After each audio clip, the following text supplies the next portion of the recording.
Drainage system అనేది చాలా problems అయితే వస్తాయి. పైపుల్లో వాటర్ అనేది బ్లాక్ అవుతా ఉంటాయి, పైకప్పులోంచి వాటర్ లీకేజెస్ జరుగుతూ ఉంటాయి. అలాగే సైడ్ వాల్స్ కూడా నీరు నిలవ ఉండిపోయి ఒక చెరువులాగా నుంచి ఎలకలు పందికుక్కలు అనేది రన్నింగ్ అవ్వడం, జాలి లాంటి ఆటలు వెళ్ళి అడ్డుపడిపోవడం కానీ బలంగా ఉన్నట్లయితే ఈ వర్షాకాలంలో ట్యాంక్ యొక్క వాటర్ వేస్ట్ వాటర్ అనేది లెవెల్ పెరగడం, ఆల్రెడీగా వర్షాకాలంలో ముక్కంపు అయితే వస్తూ ఉంటుంది.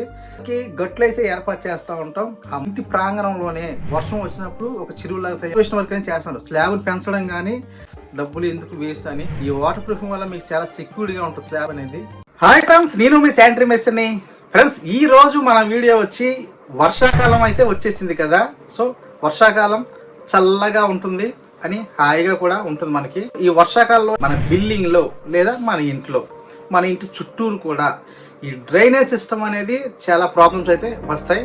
ఆ ప్రాబ్లమ్స్ గురించి ఈ రోజు వీడియోలో మనం మాట్లాడుకుందాం. అలాగే అసలు ఈ ప్రాబ్లమ్ ని మనం సింపుల్ గా ఎలా సాల్వ్ చేసుకోవచ్చు అనేవి కూడా, అంటే పరిష్కార మార్గాలు కూడా ఈ వీడియోలో నేను మీకు ఎక్స్ప్లెయిన్ చేస్తాను. ఆలస్యం చేయకుండా వీడియో వెళ్ళిపోతే ఎవరైనా కొత్త వాళ్ళు చూసినట్లయితే సబ్స్క్రైబ్ చేసుకోండి. అలాగే తప్పకుండా లైక్ చేయండి. మీరు లైక్ చేస్తే మనలాంటి ఇంకొంతమంది ఈ ఇన్ఫర్మేషన్ తెలుసుకుంటారు అనమాట. డ్రైనేజ్ సమస్యలు అంటే ఏంటి? పైపుల్లో వాటర్ అనేది బ్లాక్ అవుతా ఉంటాయి, పైకప్పులోంచి వాటర్ లీకేజెస్ జరుగుతూ ఉంటాయి. అలాగే సైడ్ వాల్స్ కూడా, అంటే గోడల నుంచి కూడా చెమ్మ అనేది లోనికి వచ్చేస్తూ ఉంటాయి. ఈ సమస్యల గురించి వివరంగా చెప్తాను. తర్వాత పరిష్కార మార్గాల గురించి అయితే మీకు ఎక్స్ప్లెయిన్ చేస్తాను. నీరు నిలవడం. సో రూఫ్ అంటే మనకి స్లాబ్ అనమాట. స్లాబ్ పైన ఉన్న ఈ బద్ద అయితే మనం ఫ్లోరింగ్ అయితే లాగుతాం కదా, ఆ ఫ్లోరింగ్ సరిగ్గా లేకపోతే నీరు అనేది పైప్ లోకి, రెయిన్ వాటర్ కి ఒక డ్రైన్ పైప్ అయితే ఏర్పాటు చేస్తాం. ఆ డ్రైన్ అనేది వాటర్ రన్నింగ్ అవ్వకపోతే ఆ స్లాబ్ మీద నీరు నిలవ ఉండిపోయి ఒక చెరువులాగా తయారవడం, లేదా అక్కడక్కడ గుంటలు పడి ఆటలో నీరు నిలవ ఉండడం, ఇలా జరగడం వల్ల మన స్లాబ్ అనేది క్రమేపీ ఈ వాటర్ లీకేజ్ అనేది జరుగుతూ ఉంటది. అవి బెడ్రూమ్ కావచ్చు, కిచెన్ కావచ్చు, సో వేరే బాత్రూమ్ కావచ్చు, ఈ లీకేజ్ ప్రాబ్లమ్స్ అయితే వస్తూ ఉంటాయి. గ్రౌండ్ లెవెల్ శానిటరీకి అయితే చేస్తాం కదా. ఈ డ్రైనేజ్ సిస్టమ్ లో మనకి మ్యాన్ హోల్ లో ఏదైనా స్ట్రక్ అయిపోవడం, బయట నుంచి ఎలకలు పందికుక్కలు అనేది రన్నింగ్ అవ్వడం, అలాగే రెయిన్ వాటర్ జాలీలో చుట్టుపక్కల చెట్లు ఆకులు, అలాగే మనకి చుట్టూరు కూడా ఏమైనా చెట్లు కానీ ఏమైనా ఉంటే దానికి సంబంధించిన కొమ్మరు రెమ్మరు ఎండిపోయిన ఆకులన్నీ కూడా వెళ్ళి ఈ మ్యాన్ హోల్లో పడటం కానీ, లేదా ఈ మనం చాంబర్స్ సంబంధించినవి పెడతాం కదా, జాలి లాంటి ఆటలు వెళ్ళి అడ్డుపడిపోవడం కానీ, అవి అలా క్రమేపీ వెళ్ళి ఈ మొత్తం డ్రైన్ సిస్టమ్ అంతా కూడా ఫెయిల్ అయిపోయి స్ట్రక్ అయిపోద్ది అనమాట. ఆ వాటర్ రన్నింగ్ అవ్వక మనకి బాత్రూంలో స్మెల్, అలాగే కొన్ని చోట్ల ఒక ఇల్లు ఉంటుంది, ఆ ఇంటి చుట్టూరు కూడా ఖాళీ స్థలాలు ఉంటాయి అన్నమాట. సో ఆ ఖాళీ స్థలాలు గొయ్యిలు అయితే, అంటే బాగా పల్లంగా ఉన్నట్లయితే ఈ వర్షాకాలంలో చుట్టుపక్కల నీరని నిలవ ఉండడం, దీనివల్ల ఆ ఇంటి యొక్క సెప్టిక్ ట్యాంక్ యొక్క వాటర్ వేస్ట్ వాటర్ అనేది లెవెల్ పెరగడం, దానివల్ల మన ఇంట్లో బ్యాడ్ స్మెల్, ఆల్రెడీగా వర్షాకాలంలో ముక్కంపు అయితే వస్తూ ఉంటుంది. అలాగే ఈ వాటర్ లెవెల్ పైకి రావడం కూడా ఈ బ్యాడ్ స్మెల్ అనేది వస్తూ ఉంటుంది. మొక్కలకి గట్లు అయితే ఏర్పాటు చేస్తూ ఉంటాం. ఆ మొక్కల యొక్క గట్లు కూడా ఇంటి కన్నా కూడా ఫ్లోరింగ్ కన్నా పల్లం ఉండేలా చూసుకోవాలి. కొన్ని చోట్ల ఏం చేస్తారంటే మెరక పెట్టి దాని మీద మట్టి అనేది ఎక్కువ చేస్తూ ఉంటారు. ఆ మట్టి కూడా వచ్చి ఈ చాంబర్స్లో కానీ మనం ఈ వరండాలో ఏర్పాటు చేసిన ఫ్లోర్ ట్రాప్లోకి వెళ్ళిపోయి దానివల్ల కూడా బ్లాకేజ్ అయిపోద్ది. ఆ బ్లాక్ అవడం వల్ల మన చుట్టుపక్కల ఇంటి ప్రాంగణంలోనే వర్షం వచ్చినప్పుడు ఒక చెరువులాగా తయారయ్యే అవకాశం ఉంటుంది. అలాగే కొన్ని చోట్ల స్లాబ్ ఎక్స్టెన్షన్స్ అయితే చేస్తూ ఉంటారు, అంటే రెనోవేషన్ వర్క్ అని చేస్తారు. స్లాబ్ పెంచడం కానీ, లేదా కట్ చేసి కొన్ని చోట్ల క్రాస్ తీయడం కానీ చేస్తూ ఉంటారు, లేదా స్లాబ్ జాయింట్లు అనేవి కూడా వస్తూ ఉంటాయి. సో ఆ జాయింట్లు మనం చెక్కి జాయింట్ మళ్ళీ కొత్తగా స్లాబ్ వేస్తున్నప్పుడు ఆ మధ్యలో జాయింట్ అనేది కొన్ని కెమికల్స్ అయితే యూజ్ చేసి జాయింట్ అయితే చేసుకోవాలి. సిమెంట్ టచింగ్ ఇచ్చేస్తాం, లీక్ అవుతుంది అనుకుంటారు, కానీ ఫ్యూచర్లో కొన్ని ఇబ్బందులు అయితే ఎదురవుతూ ఉంటాయి. దానికి సంబంధించిన నీటో బాండ్ అనే కెమికల్ కానీ చాలా ఉన్నాయన్నమాట అటువంటివి కూడా. సో వాటిని ఉపయోగించి ఆ జాయింట్లో మనం అప్లై చేసి తర్వాత వెంటనే మనం ఈ ఒంట్లు పోసి కాంక్రీట్ అయితే సెట్ చేసుకుంటే ఫ్యూచర్లో అనేది లీకేజీలు రాకుండా ఉంటాయి. పరిష్కార మార్గాలు మనకి ఫస్ట్ టాప్ లోంచి వద్దాం. రెయిన్ వాటర్ అంటే స్లాబ్ పైన మనకి ఎప్పుడు కూడా ఏమైనా ఫ్లోరింగ్ డ్యామేజ్ అయితే వెంటనే సరి చేయించుకోవడం, ఇది ప్రధాన ముఖ్యమైన విషయం అండి.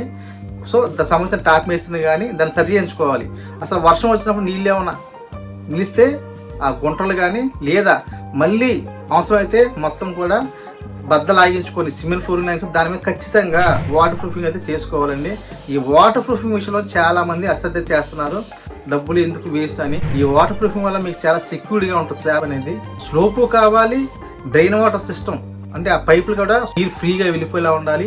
అలాగే ఈ జాలీలు కూడా అంటే రెయిన్ వాటర్ స్లాబ్ పైన వేసే జాలీలు కూడా ఎక్కువ వర్షం వచ్చినా కానీ స్పీడ్గా అబ్జర్వ్ చేసుకునే విధంగా గాలి టైప్లో బీర్ జాలీలు ఉంటాయి చక్కగా. అంటే మామూలుగా బాత్రూంలో వాడే కన్నాల జాలి అనేది కొంచెం నీళ్ళు అనేది స్పీడ్గా లాగకపోవచ్చు, సో టాప్లో ఉండటం వల్ల. కానీ ఆ స్లాబ్కి బీర్ జాలీలు ఉంటాయి గాలిలాగా, దానివల్ల స్పీడ్గా వాటర్ని అబ్జర్వ్ చేసుకుంటే. అలాగే ఆ స్లాబ్ ఏరియాని బట్టి రెయిన్ వాటర్ అయితే మనం సెటప్ చేయాలి. సో ఒక 5 ఇంట్లో ఉందనుకోండి నాంగల్ పైపు సరిపోతుంది, 10 ఇంట్లో ఉందనుకోండి నాంగల్ పైపు 2 పాయింట్లు పెడితే సరిపోతుంది. ఇంకా ఎక్కువ ఉందనుకోండి 5 కానీ 6 కానీ పెంచుకోవాలన్నమాట. పెంచుకోవడం వల్ల మీకు నష్టం లేదు. తగ్గిస్తే మటుకి ఈ రెయిన్ వాటర్ స్లాబ్ మీద ఎక్కువ నిలవ ఉండిపోయి చుట్టుపక్కన పైన పెట్టుకోవాలి ఉంటాయి కదా, వాటిని పగలగొట్టేస్తాం, లేదా స్లాబ్ అనేది త్వరగా డ్యామేజ్ అయ్యే అవకాశం ఉంటుంది. అలాగే ఈ స్లాబ్ మీద ఇప్పుడు కూడా వర్షాకాలంలో వారానికి ఒకసారి లేదా వర్షం ముందు అసలు స్లాబ్ క్లీన్గా ఉందా లేదా, ఏమైనా చెత్త ఆకులు మట్టి ఏమైనా ఉంటే అవి శుభ్రంగా క్లీన్ చేసుకొని పెట్టుకోవాలి. అప్పుడు వర్షం వచ్చినప్పుడు మనకి నీరని ఇప్పుడు ఫ్రీగా వెళ్ళిపోతూ ఉంటుంది. అట్లా వాల్స్లో కూడా క్రాక్లు వస్తూ ఉంటాయి. ఆ క్రాక్స్లు మనం చిన్నవి కదా అని అశ్రద్ధ చేయకూడదు. దానివల్ల ఎప్పుడైనా వర్షాలు వచ్చినప్పుడు లోనికి వాటర్ వచ్చేస్తూ ఉంటుంది. ఆ క్రాక్కు మన కర్మకాలి అల్వర్లో ఉన్నట్లయితే ఆ అల్వర్లో ఉన్న బట్టలు కూడా పాడైపోతాయి. అక్కడ ఏమన్నా మన సామాగ్రి ఉన్నట్లయితే అవి కూడా పాడైపోయే అవకాశం ఉంటుంది. దాన్ని టాప్ మేస్ గారితో ఆ గాడి పూడిపించుకొని దానికి సంబంధించిన వాటర్ ప్రూఫ్ కెమికల్ వేసుకొని చేయించుకుంటే లోనికి వాటర్ లీకేజ్ రాదనమాట. వర్షాకాలంలో మనం డ్రైన్ సిస్టమ్ అంతా తీసుకెళ్ళి మనం ఏ ఫేసింగ్ అయితే అంటే పడమర ఫేసింగ్ అయితే పడమర ఫేసింగ్ కాలం ఉంటుంది, దక్షిణ ఫేసింగ్ అయితే దక్షిణ ఫేసింగ్ కాలం ఉంటుంది. మనం ఏ ఫేసింగ్ అయితే మన ఇంటి ముందు ఉన్న మున్సిపాలిటీ డ్రైనేజీ లేదా మీ పంచాయతీ డ్రైనేజీ ఏదైనా కావచ్చు, అది కూడా మనకి ఫ్లో అవుతుందా, వాటర్ అనేది నిలవ ఉండకుండా ఫ్లో అయ్యేలాగా చూసుకోవాలి. అది ఎక్కడెక్కడైనా స్ట్రక్ అయ్యి మనకి నీరు నిలవ ఉన్నట్లయితే మనకు సంబంధించిన ఆ ఏరియా కార్పొరేటర్ కానీ లేదా మున్సిపాలిటీ వాళ్ళని కానీ వాళ్ళకి కంప్లైంట్ పెట్టో ఏదో చేసుకుని దాన్ని ఫ్రీ చేసుకుంటే మీ ఇంట్లో నీళ్ళు అనేది ఫ్రీగా బయటికి పోతాయి అన్నమాట. అవే నీళ్ళు స్టోర్ అయిపోయి ఉంటే ఆ నీళ్లు వర్షాకాలంలో మీ ఇంట్లో కూడా స్థలంలోకి వచ్చే అవకాశం అయితే ఖచ్చితంగా ఉంటుంది. చాలా మంది పెయింటింగ్లు ఇంటికి మార్పించినప్పుడు మన సెప్టిక్ ట్యాంక్ కూడా తోడించుకోవడం మంచిదండి. ఇల్లంతా శుభ్రం చేసుకుంటారు, పెయింట్లు వేస్తారు, కలర్ఫుల్ రంగులు చాలా వేస్తూ ఉంటారు, చాలా ఖర్చు పెడతారు. కానీ సెప్టిక్ ట్యాంక్ అనేది దాన్ని ఉంచేస్తాం వాళ్ళు నిండలేదు కదా అని. అలా తోడించుకుంటే మీకు ఈ వర్షాకాలంలో చుట్టుపక్కల చెప్పాను కదా నీరు నిలవ ఉండటం, ఆ నిలవ ఉండటం వల్ల ఈ సెప్టిక్ ట్యాంక్ యొక్క ఈ వేస్ట్ వాటర్ లెవెల్ పెరగడం, దానివల్ల మనకి ఇంట్లో విపరీతమైన స్మెల్ కిచెనే కావచ్చు, డైనింగే కావచ్చు, ఏ రూమైనా కావచ్చు వచ్చే అవకాశం అయితే ఉంటుంది. దీనివల్ల మనం ఏంటంటే సకాలంలో అలా స్మెల్ వచ్చినప్పుడు ఒకసారి మనం చెక్ చేయించుకొని శుభ్రంగా తోలించేసుకోవడం బెస్ట్ అండి. సో ఫ్రెండ్స్, ఈ వీడియో మీకు ఉపయోగపడిందని అనుకుంటున్నాను. నా ఎక్స్ప్లెనేషన్ మీకు నచ్చినట్లయితే దయచేసి లైక్ చేయండి. అలాగే శానిటరీ వర్క్ సంబంధించిన ఏమైనా డౌట్లు ఉంటే దయచేసి కామెంట్ చేయండి. మా ఛానల్ సబ్స్క్రైబ్ చేసుకొని సపోర్ట్ అయితే చేయండి. ఓకే ఫ్రెండ్స్, మళ్ళీ మంచి వీడియోతో మీకు కలుద్దాం.